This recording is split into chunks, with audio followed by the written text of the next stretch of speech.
I think we have good amount of people, so we can go ahead and get started. Good afternoon or good morning, depending on where you are. Welcome to today's webinar.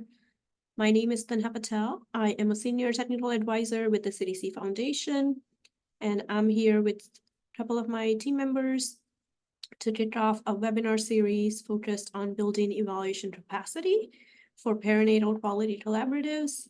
We have Joy Henry, who's running the slide deck for me, and Haley Case is monitoring the question and answers for us. So you'll see us kind of rotate roles throughout the webinar. Today's webinar is the introduction to evaluation and how it relates to the work you guys are doing through your perinatal quality collaboratives, PQCs. Just to get started, I wanted to just do quick logistics, and also in the meantime, we can have some folks kind of join us. We wanted to just ask that you try and minimize your distractions that take away from your participation.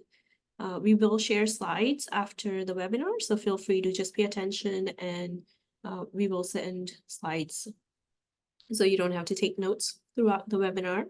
But if you do have questions, we encourage you to ask us throughout the webinar, and you can use the question and answer feature in your Zoom banner at the bottom, and Haley will monitor that, and we will take questions towards the end of the presentation. And if we run out of time, we'll send a response to you via email as well.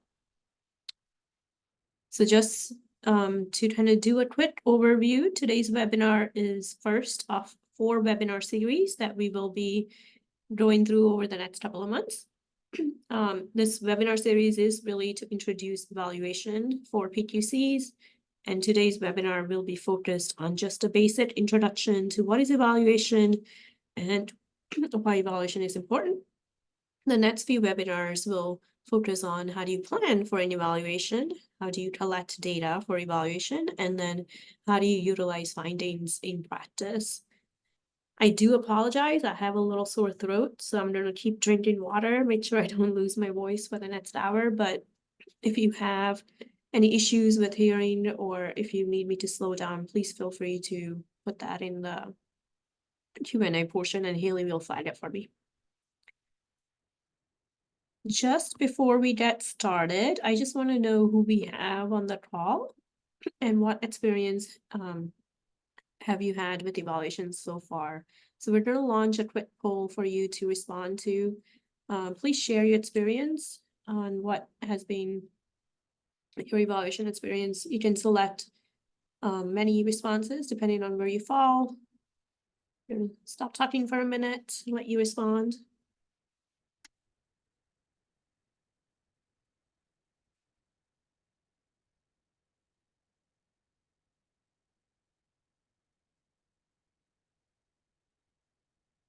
If I'm looking on this screen, just so you know, this is where my Zoom platform is. I'm not ignoring you guys. I'm just looking on the other screen for responses. It seems like we have a good response come in. I'm just gonna close it now, and it seems like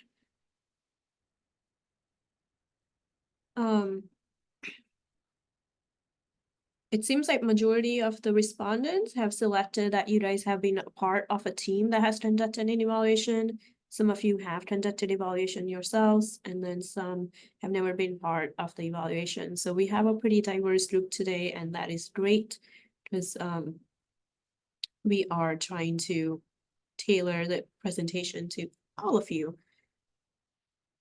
And then I have another poll question just to know from your perspective, why would someone want to do an evaluation? What are some reasons that you think people tend to do evaluation?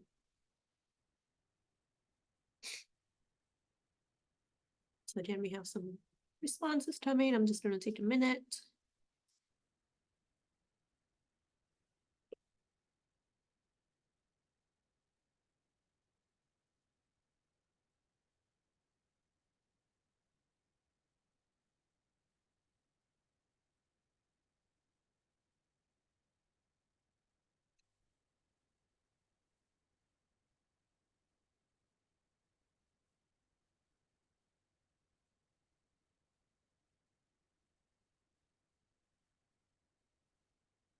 And if you do find other responses that are not fitted here, feel free to use the chat feature. I think Haley has enabled that for you all to type in other reasons why someone may do evaluation, so feel free to do that as well.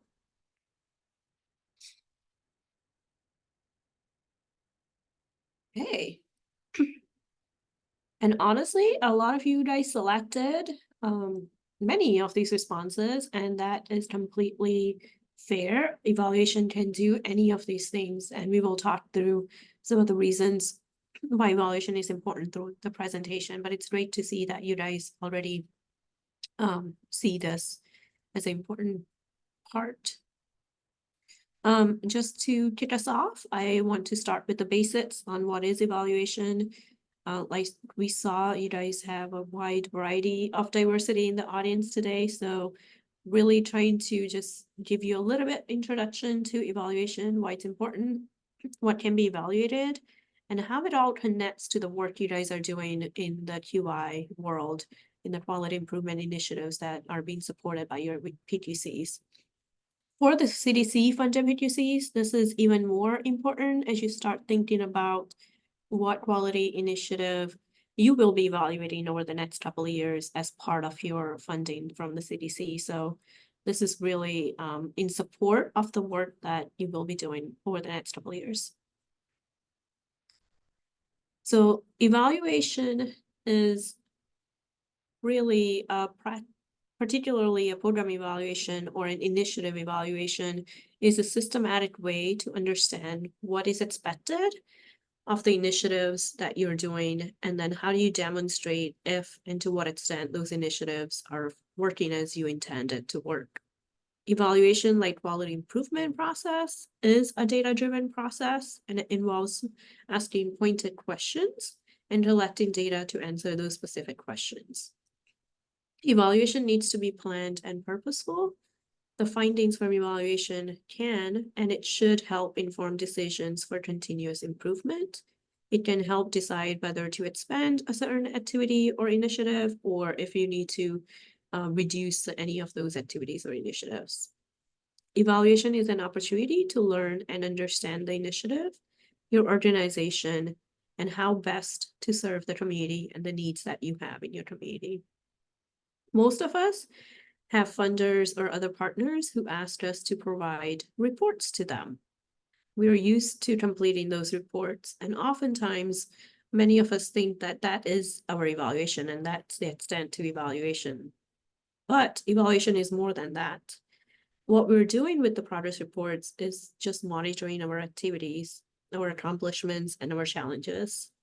Monitoring and reporting on our activities and progress is part of evaluation, but that alone is not evaluation. So let's talk about an analogy that might explain what I mean a little bit better.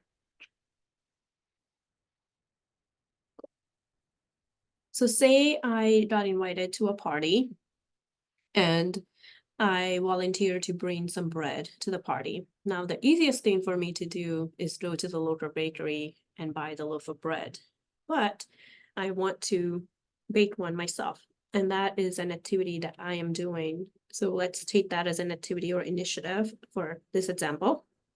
And when you're baking a bread or anything really, you're most likely going to measure out the ingredients. That's what I'm going to do first. And then I'm going to knead the dough, let it proof, and then put it in the oven. Then I'm going to monitor the time and keep an eye on the oven to make sure the bread is rising. I'm also going to keep an eye on the oven to make sure the bread doesn't burn.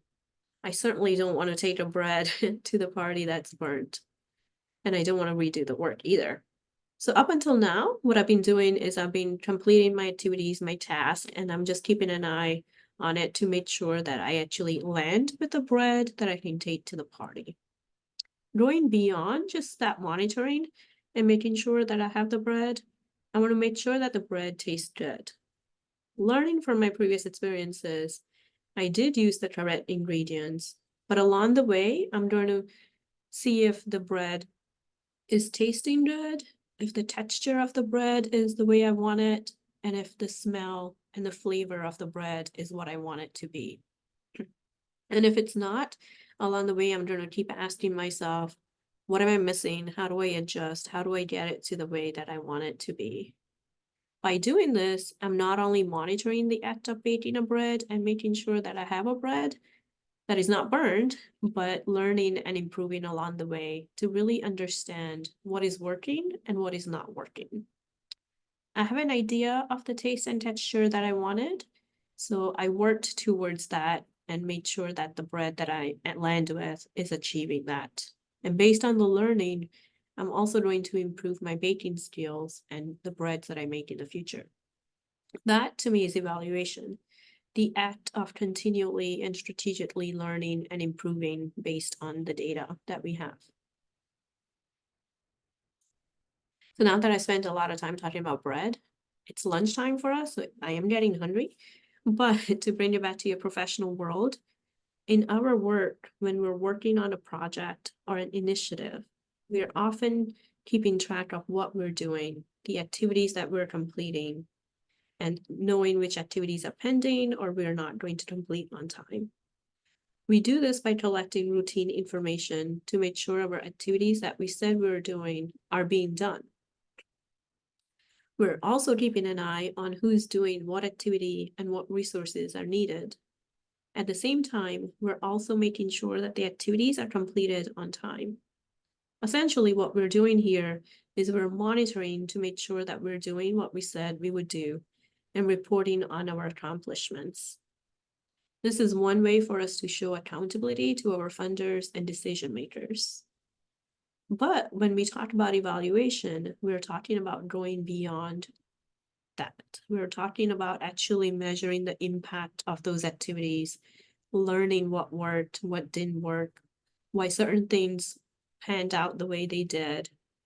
We want to understand how and if our activities are leading to the outcomes that we want to achieve. We're taking a deeper dive into understanding the why, how, when, and what of everything that we have been doing. Based on these questions, we're identifying recommendations for future planning and implementations. So based on the poll we completed earlier, we see that you already know the value that evaluation can bring to us. Evaluations that are systematic and utility focused can help us answer all of the questions that we've been asked, that I've been talking about in the previous slide. It can help us figure out how exactly our activities are being implemented in real world, which programs and processes are needed, why, and how to improve those. It helps us to be strategic and encourages making decisions based on data.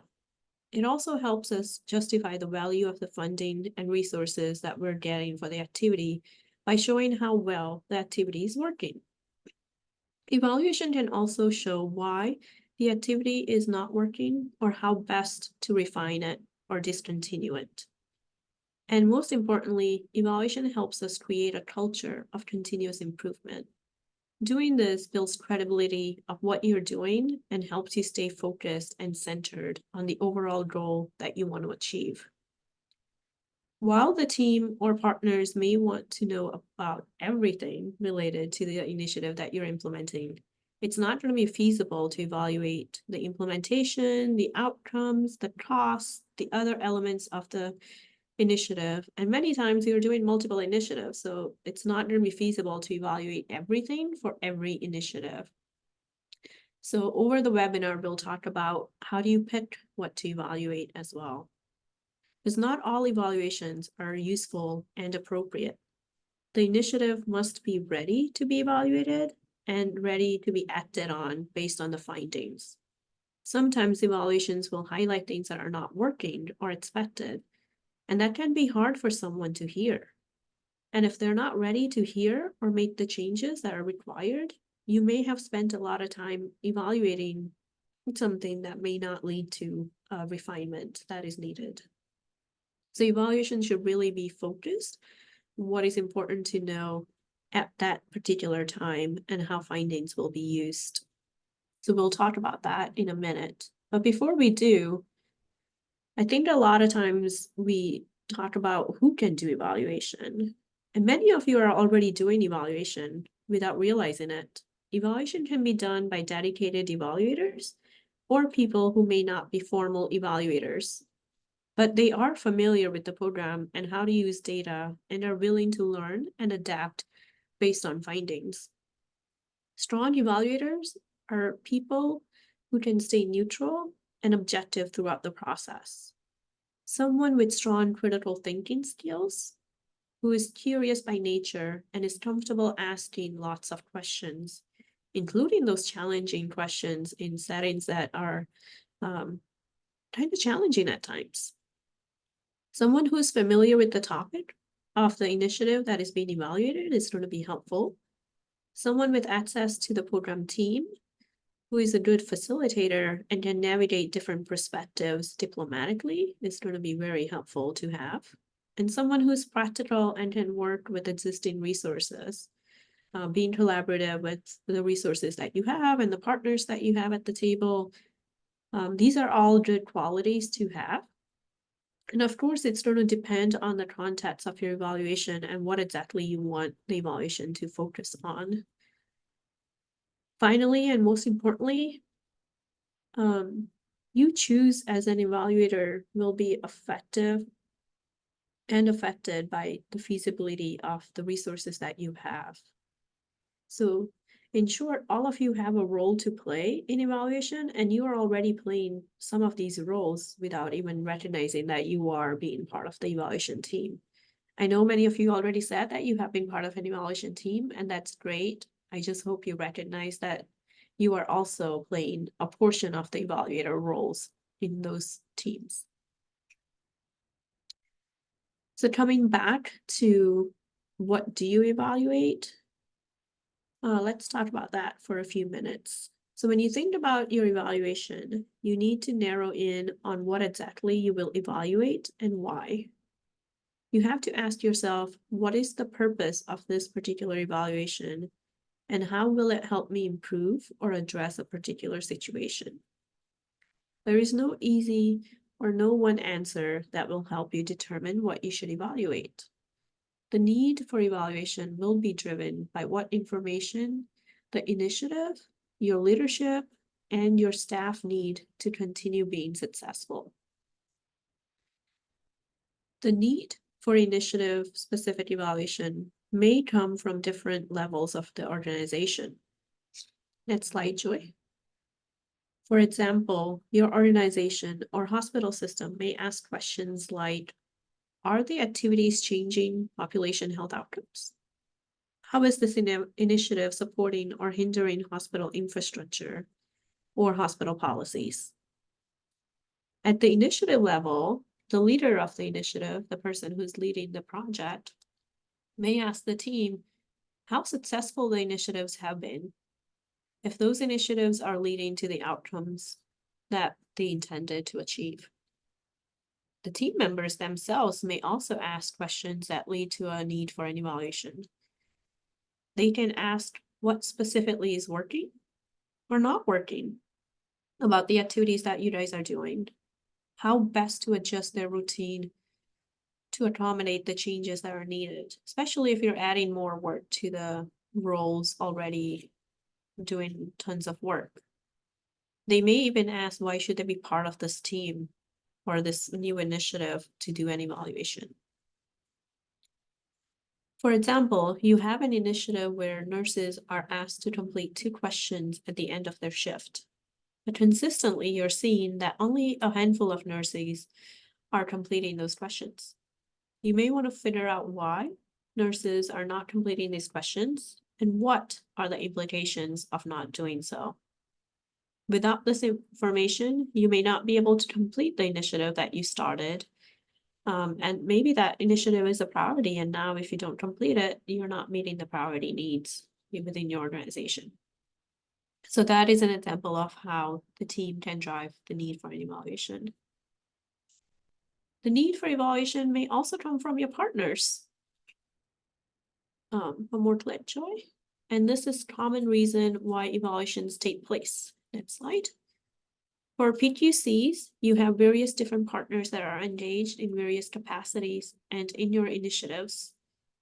Some of the potential partners that we thought of are listed on the slide here. And these are partners that you may consider when thinking about evaluating a quality improvement initiative. So we thought of your patients and family members as participants, your hospital leaders, your clinician teams are implementing the QI initiatives, so we label them as implementers, program staff.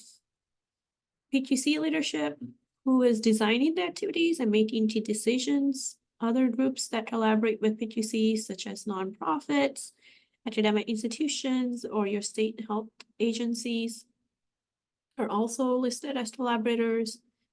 And those who fund PQC activities, this could be your state government, your private funders, the CDC, or other agencies. These are your funders. And there are probably a lot more partners that we haven't really thought about, but the idea here is just to jot down who are your partners and what do they want from evaluation, because that will also drive the need for evaluation. One partner may want something and another partner may want something else, so you have to keep that in mind as well.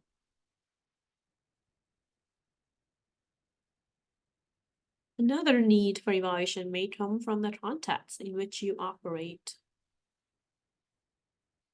It's important to consider the context of your evaluation in order to ensure that the evaluation is relevant, it's appropriately designed, and ultimately it's going to be used for the purposes that you want it to be used. Elements of evaluation context that should be at least considered are the demographics of the setting and the people impacted by the initiative. These can be things like racial and ethnic characteristics, educational levels, employment, other cultural characteristics that provide context about how your activity will be received and is leading to the change that you intend to see. You can also have economic conditions that play into a role, and these are settings and organizations that can impact the climate of the region and the communities that you're in. The funding level, the sustainability of the organization and the funders are good examples of these conditions. You may also have the climate and structure of institutions involved that play a role as well. For example, we recognize that the PQCs, you guys have varying structures and dynamics that come into play when deciding what to evaluate. This one particular example is an organizational structure that we have seen across in our experience, where you have a state level PQC that also works at a regional level, and you guys have different regions where the actual activities of the PQC take place.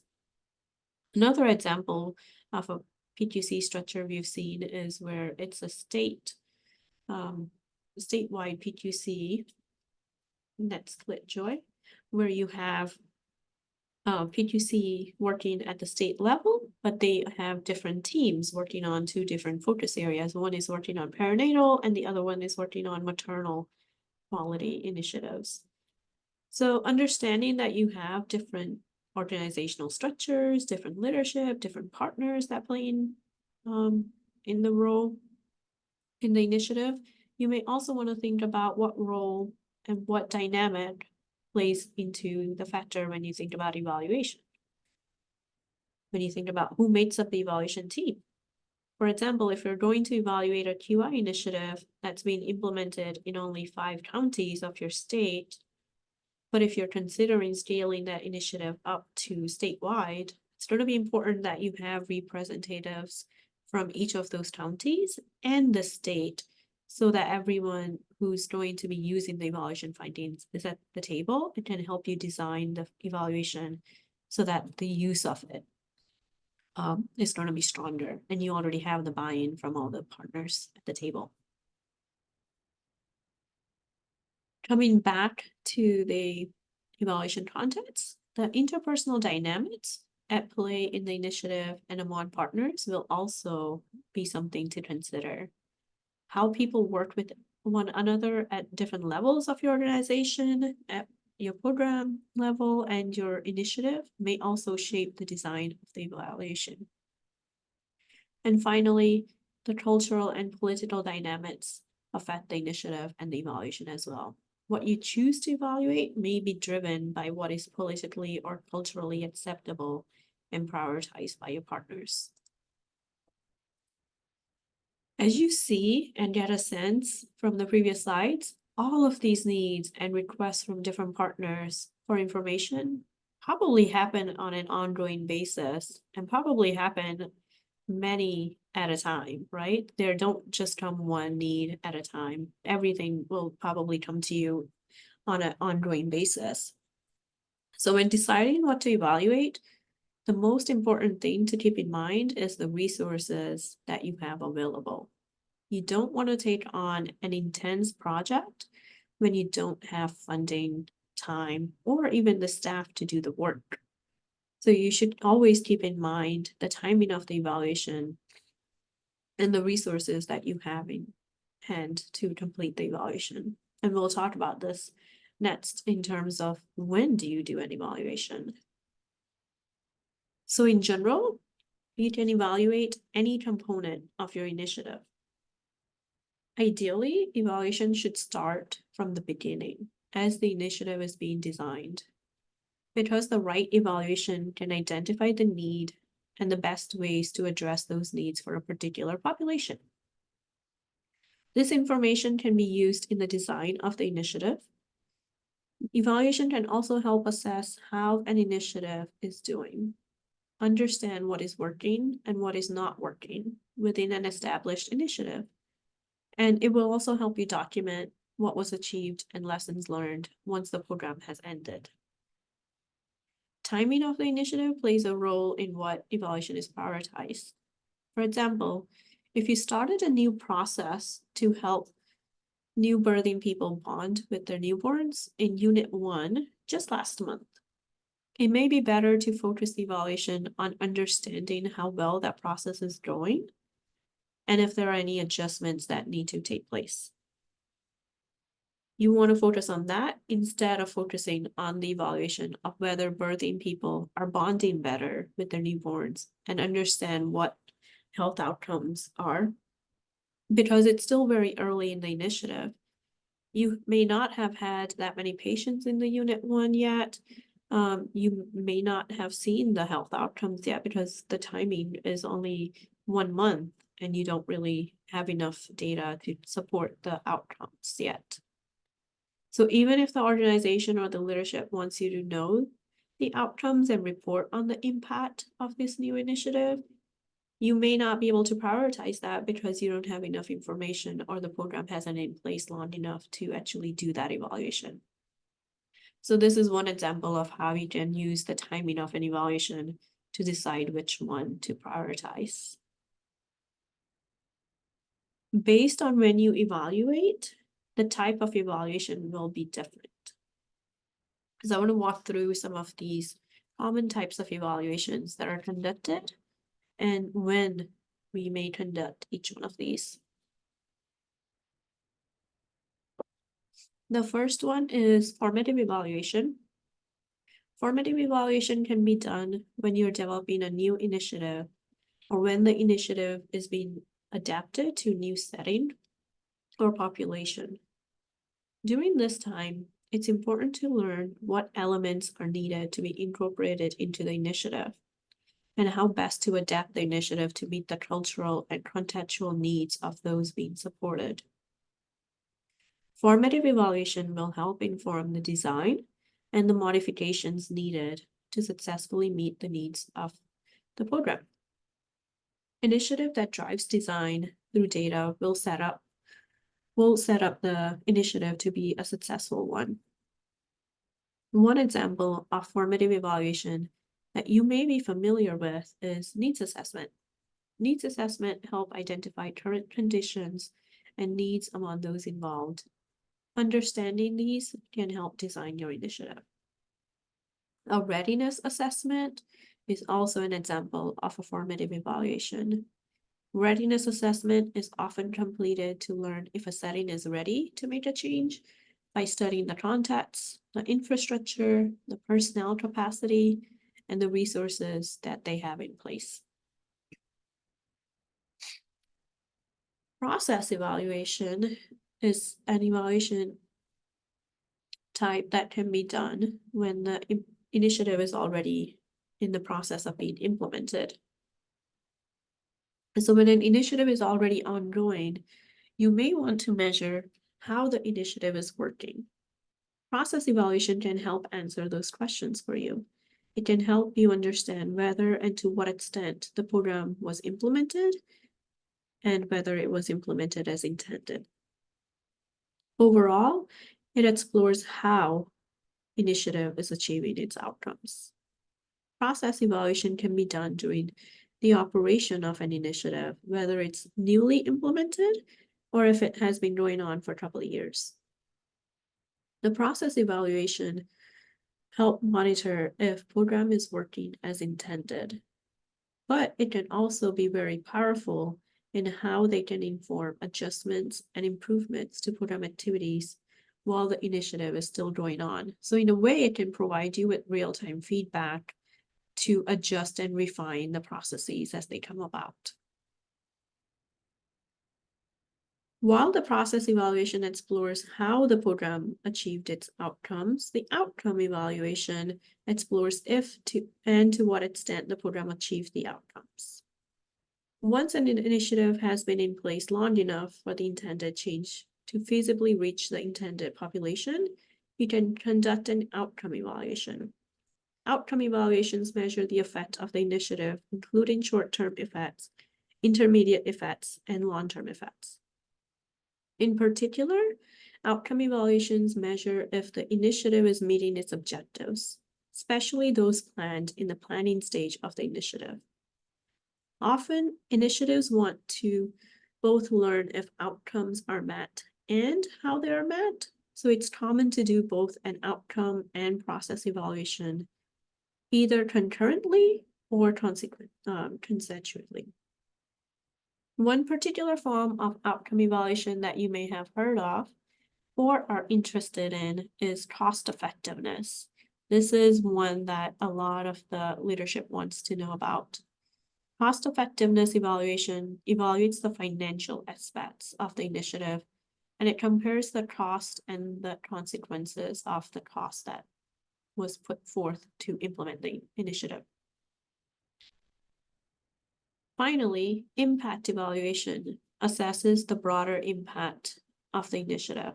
Impact evaluations can be done when an initiative is fully established and completed. Impacts usually take several years to see and measure, so this is really an evaluation that takes a little bit of time to capture information on, and it happens over several years.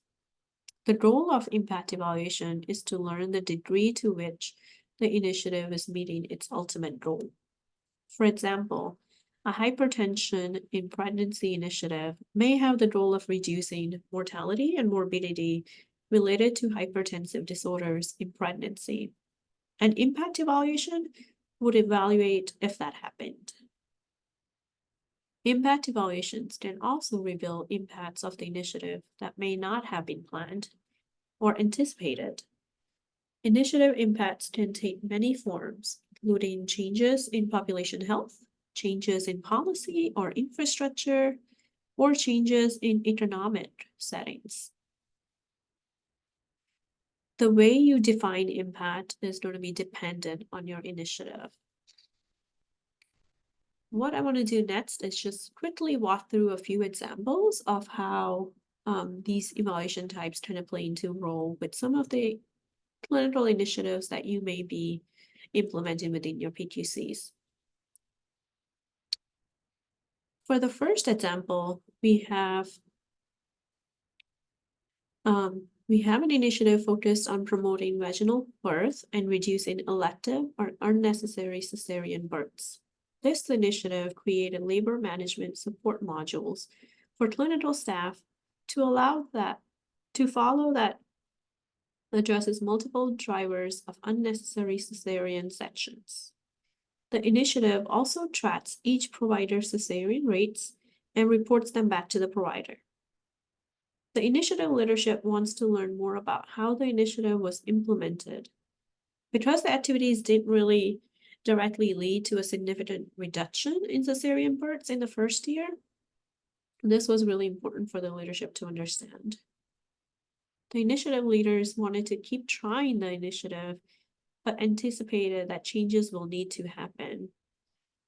And so that is more of a drive for evaluation, and the initiative's leaders and the leadership of the organization wants to understand what didn't work so that they can continue to identify those changes that are needed. Because the program leaders are interested in learning about how the initiative is working, this would be a process evaluation. For this next example, we have an initiative that aims to reduce preeclampsia by doing patient education to teach pregnant people with signs and symptoms of preeclampsia. In particular, the goal is to develop and use patient education materials that are culturally responsive to the diverse patient populations. This initiative is just in the beginning stages. The initiative driver and the designer wants to know what messages, formats, and design of the education materials will be accepted and effective for the population that they want to share the materials with. So formative evaluation would be the best evaluation type for this particular initiative, because the initiative designer wants to learn what they need to do in order to create materials that's going to be useful for the patient. So they are still in the planning phases. So a formative evaluation will help them design the materials better. Finally, we have an initiative for substance use disorder screening and referrals. The initiative involves screening patients, then referring patients who screen positive to additional follow-up services. The initiative trains staff on screening and referrals, as well as applying trauma-informed approaches to the substance use disorder work. The initiative is interested in learning if benefits are reaching disproportionately impacted populations, and if so, how. The initiative wants to get data to inform rapid improvements to be made immediately to ensure the initiative is implemented equitably. So the purpose of this evaluation is suited to be a combination of both process and outcome evaluation, because the program wants to learn about the program itself, if the program is benefiting the intended population, and if so, how is that happening? So it's a combination of what is happening and how it's happening. So those were a few examples from the evaluation side on what are the different types of evaluations. What I want to quickly do now is kind of bring it to the quality improvement world and talk about how evaluation relates to quality improvement. And what we've shared so far in terms of evaluation is just a tip of the iceberg to get you familiar with it. We understand that there are several different models and frameworks and processes that can be used for quality improvement processes and initiatives. So some of the most commonly ones that we wanted to recognize are the Kaizen approach, the Six Sigma, and the Plan, Do, Study, Act, the PDSA cycles. We are most familiar with the PDSA cycles, and that's the QI process that we're going to follow for this particular webinar series. And we will kind of just continue building on the evaluation examples. From what we know, similar to evaluation, QI is also data-driven.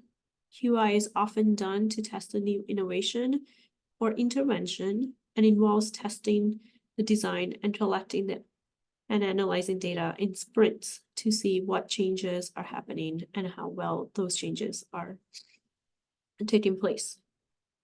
One contrast between QI and evaluation is that evaluation is more purposeful and focused on one component of the intervention. And that intervention doesn't have to be a new intervention. It could be something that's been in place for a while.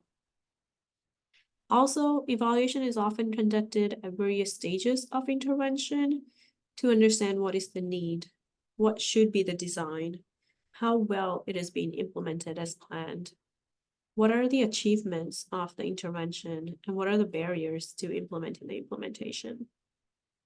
And like I mentioned earlier, impact of the intervention is really one of the ultimate purposes for evaluation, is to really understand what is happening once the intervention has been implemented. To think this through,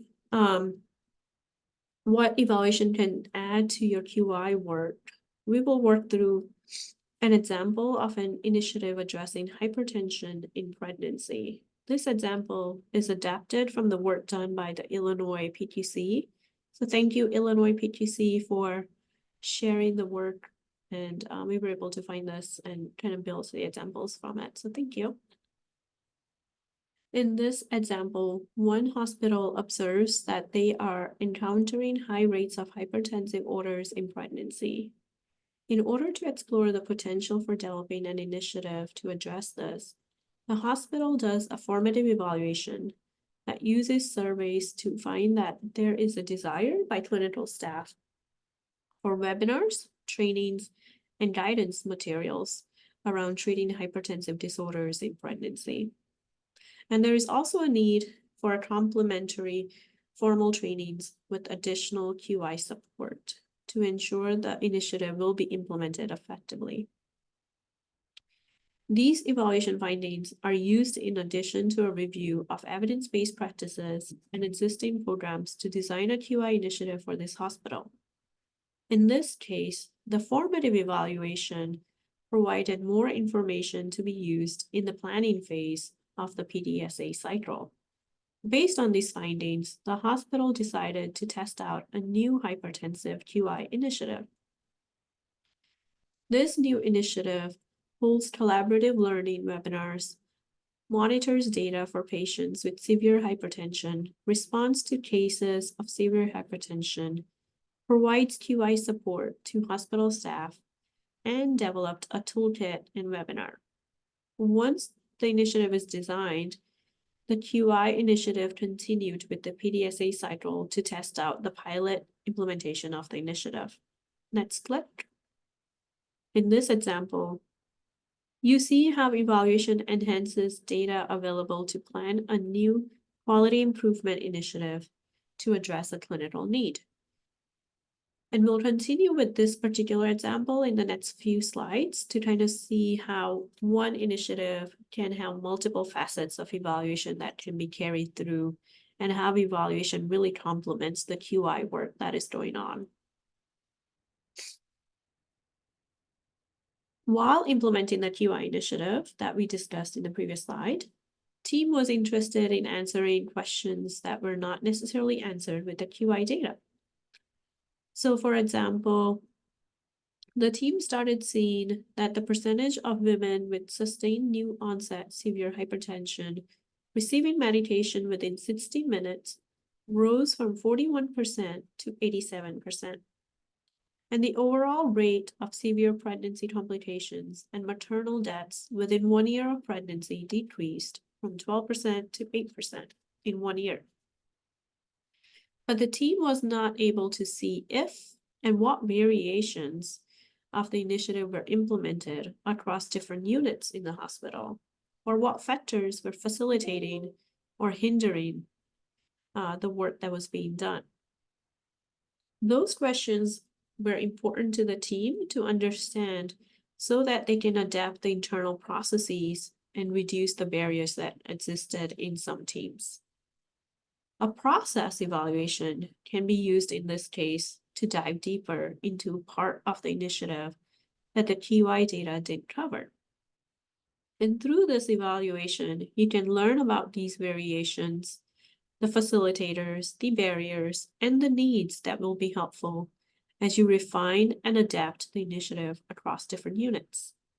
This type of evaluation is a good complement to the QI cycles that are already in place. In particular, it's a good complement to the study portion of the PDSA cycle.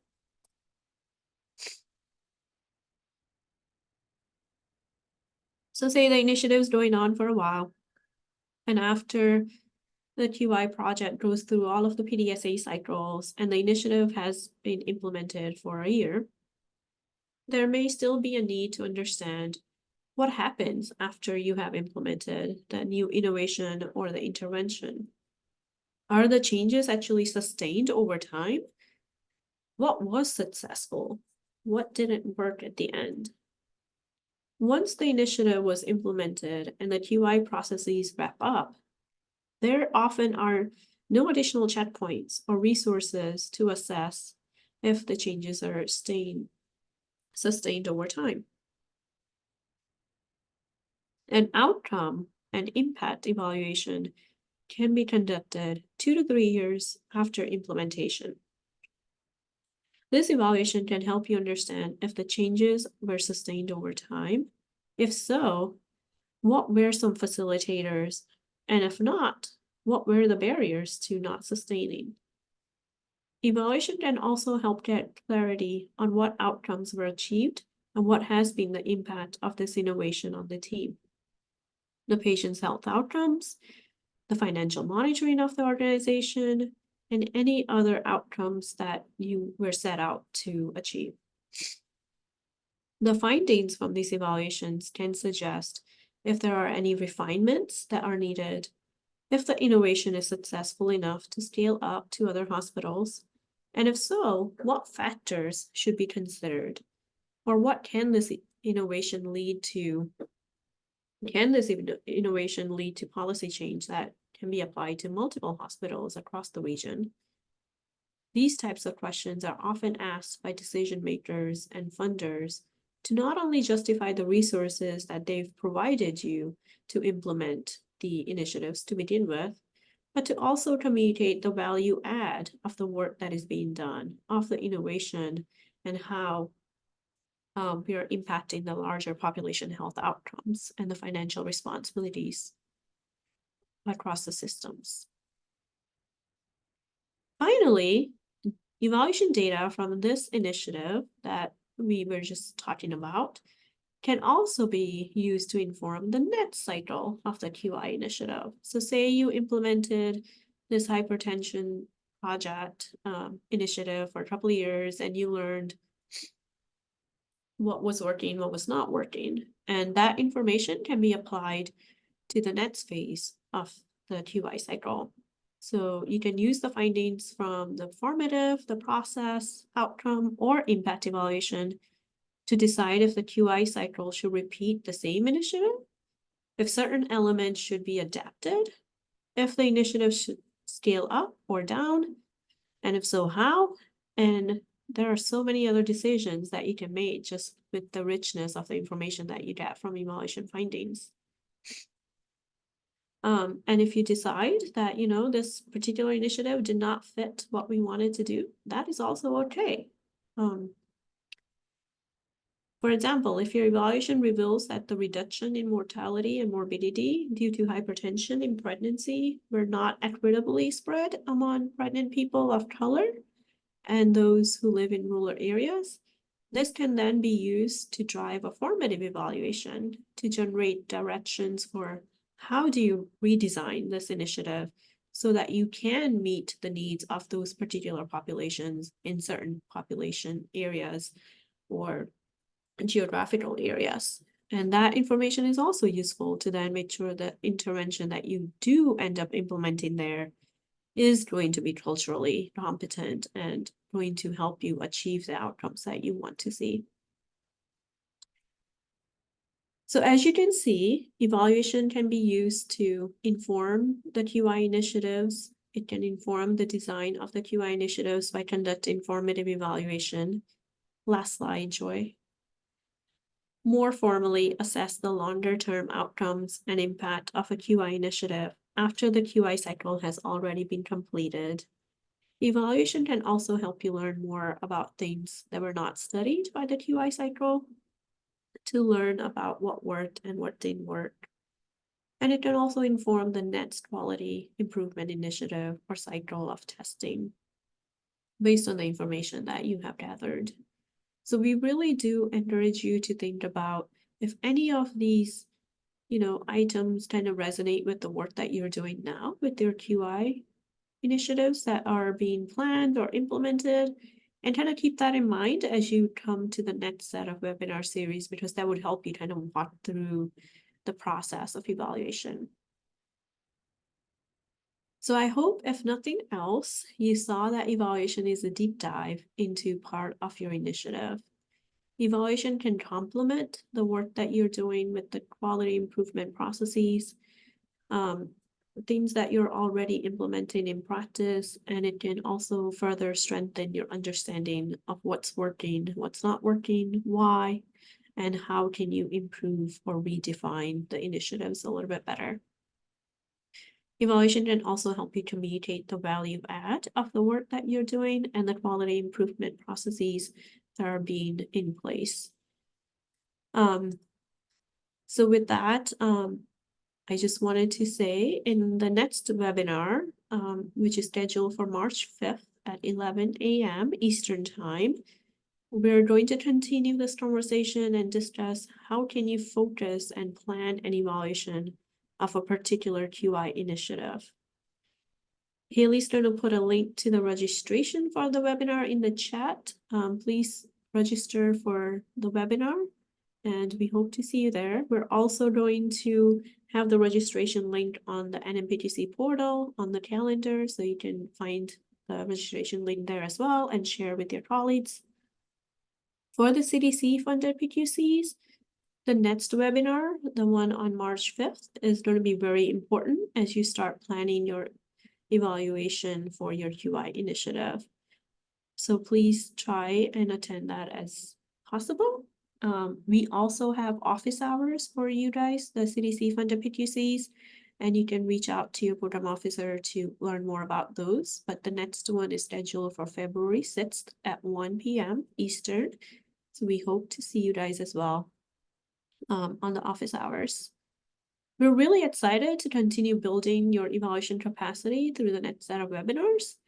And at the end of the webinar, we'll be asking you to complete a short survey. So please share any topics or any questions you want us to kind of address during these webinars. And we are happy to build the webinars around that.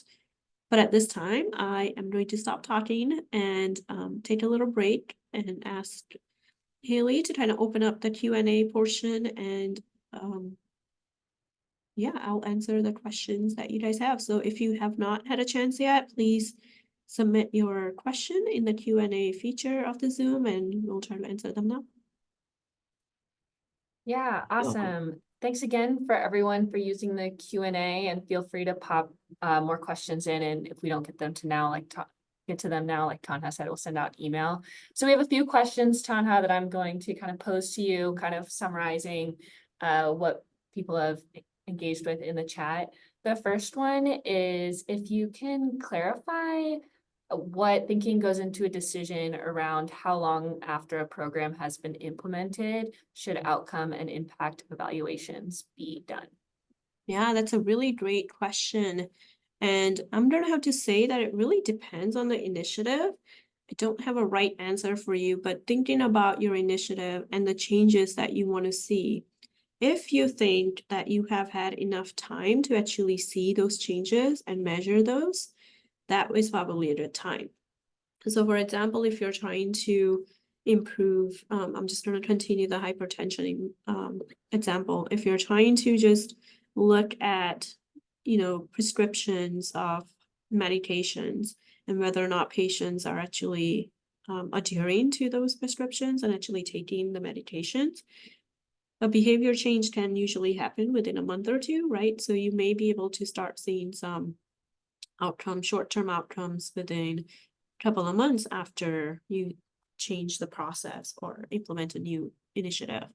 But if you're actually looking at rates of blood pressure, or if you're looking at population health, that is going to take a little bit more time, because it's not just behavior health, it's behavior plus all the other contextual things that takes time to kind of chime in. So depending on what you're evaluating and what the initiative is trying to achieve, it's going to take time. Impact is going to take the long time. Usually short-term outcomes are going to be within a couple of months. Then you have the midterm outcomes, which are going to be about 2 to 3 years. And then long-term impact outcomes usually take 3 to 5 years and beyond that. Hopefully that helps. Great, thanks. We just have a few more minutes left. One more question from Carol. Carol had a comment around, she brought up the thought that QI is of course also a focused process and maybe not necessarily less focused than evaluation. Tanha, can you clarify from your evaluation background kind of how we see evaluation and QI relating to one another in that way? Yeah, Carol, I have to start with saying I am a newbie to the QI world, so I know enough to be dangerous. So I do know that, you guys do have a focused process and it is a data-driven process.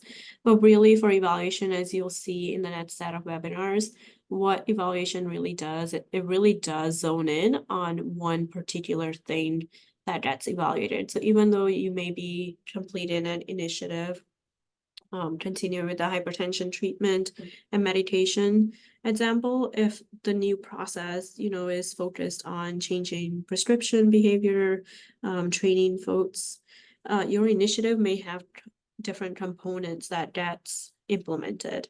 Evaluation is only going to zone in and look at one particular question of one particular component of that initiative. So it may say, just within the training piece, what is working, what is not working, what about this training is working, is it too didactic, or do people even show up to the training? So it's not going to look at the medications or prescription side at all.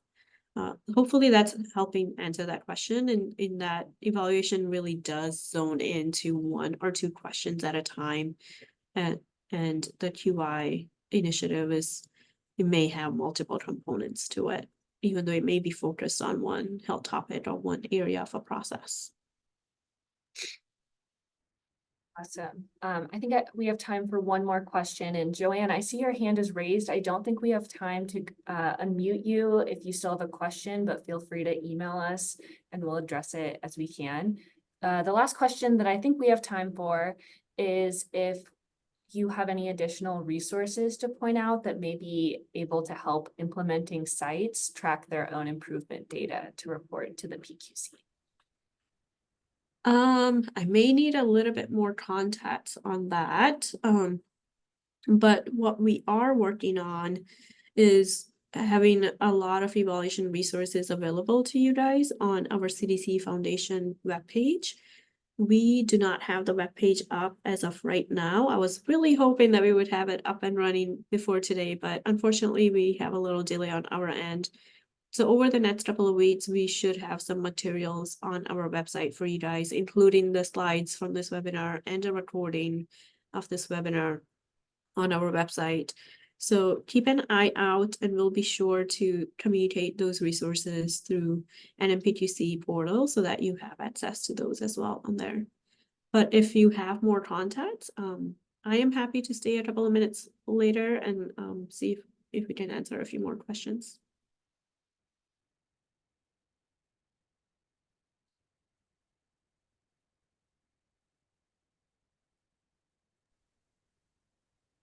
Looks like those are the questions we have. We've been able to address most of them. So Tanha, if you have any final comments for the group before offering to stay after, we are just about at 2 o'clock. Awesome. Thanks, Haley. I really want to thank you guys for joining. I know you guys have a lot of other things to do, so I appreciate the time with us. And like I said, we would share resources and recording of this on our website, so keep an eye out. And you can also email us on the maternal health TTA@cdcfoundation.org, and we will be happy to answer your questions there as well. Thank you, and look forward to seeing you all either on the office hour or on the next webinar.